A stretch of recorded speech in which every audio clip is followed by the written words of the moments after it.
Have you ever dealt with a neighbor who thinks they're above the law, turning your daily life into a nightmare just to prove a point?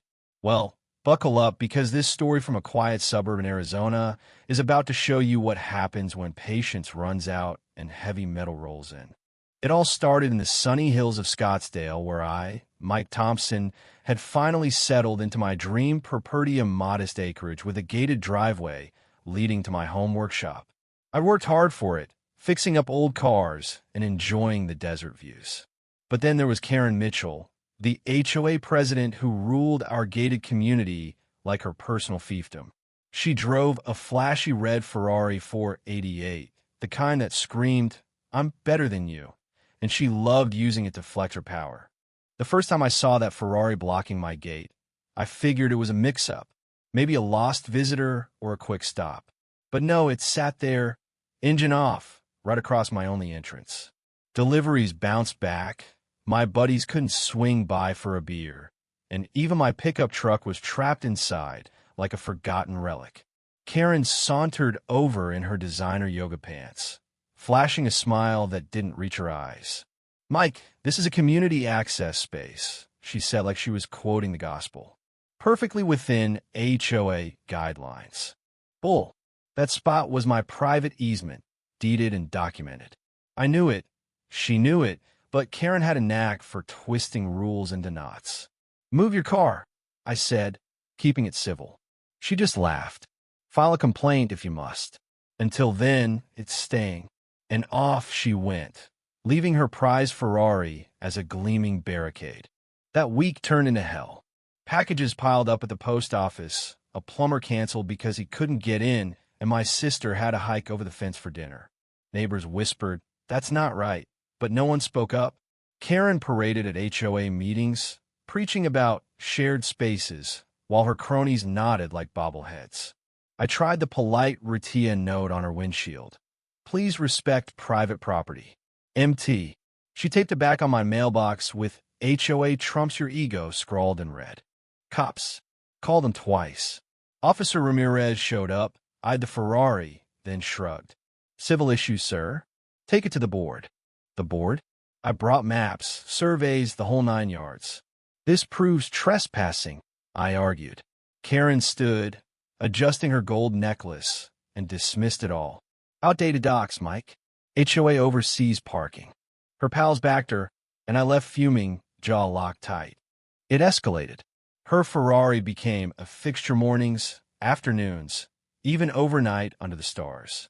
One Saturday, a lumber truck from my workshop roof couldn't unload. I hauled boards myself, back screaming by dusk. That night, I banged on her door. She answered with wine in hand. "Problem. Move it. Now." She sipped slowly. "Prove I have to." The door slammed. "Lawyer next." "Solid case," he said, "but it'll drag on. HOAs fight dirty." Meanwhile, life ground to a halt. Friends ghosted visits. Even the mail guy grumbled. Karen jogged by daily, waving cheerily. "Nice day, Mike," while her Ferrari mocked me. At block parties, she'd joke, "Mike's so territorial about his little gate like it's the Grand Canyon." Laughter followed, but eyes darted uneasily. She was abusing power, and everyone knew it, but fear kept mouths shut. The breaking point: Friday family barbecue. Burgers ready, kids excited, but the Ferrari blocked them out. My brother called. "We turning around?" Rage boiled. I stormed to Karen's. "My family's stuck because of you." She smirked. "Teach them to follow rules." That did it. No more Mr. Nice Guy. See, before Scottsdale, I was army tanks, not desks. Grease, rumbles, the works. That night, staring at her Ferrari under the moon, an idea hit. Crush the symbol, crush the tyrant. I dialed Ryan Hayes, old unit pal, running a military history museum in Phoenix. "Ryan, got a favor. Need an M1 Abrams for a demo." Silence, then laughter. "You're nuts, Mike. But for you, we'll detour the parade route." We plan it quietly. No paper trail, just trust. Hope surged their roaring kind. The big day dawned hot and clear. I heard the Abrams first, a thunder growl shaking cacti. Ryan pulled up, grinning from the hatch. Neighbors emerged, jaws dropping, kids cheering, phones out. Karen stepped onto her porch, clipboard ready, face twisting from confusion to fury. I gave her one shot. Move it, Karen. Last warning. She climbed in, revving defiantly. Bluffing, Mike. This is harassment. The crowd murmured. Ryan idled the tank, Shadow swallowing her Ferrari. I counted down, 10, 9. Sweat beaded on her brow. At 1, I nodded. Roll. The Abrams lurched, treads grinding. Gas rose. Karen's horn blared in panic. Inches away, she squealed backward in her drive, bumper scraping. Tank halted. Cheers erupted.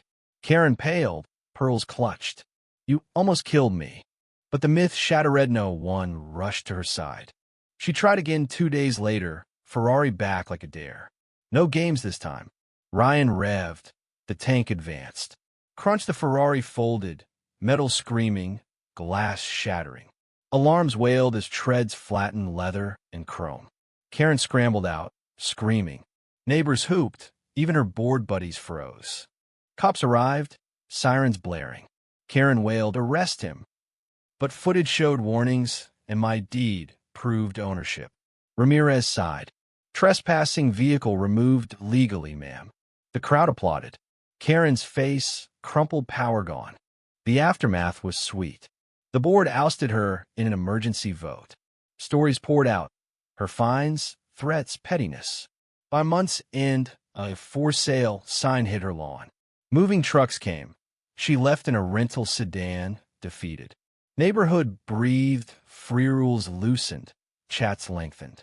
I sat on my porch with Ryan, beers cold, tank parked like a trophy. Gate clear, life normal. Power's fragile when built on bullying. One bold move flips it. What do you think? Did I go too far, or was it justified?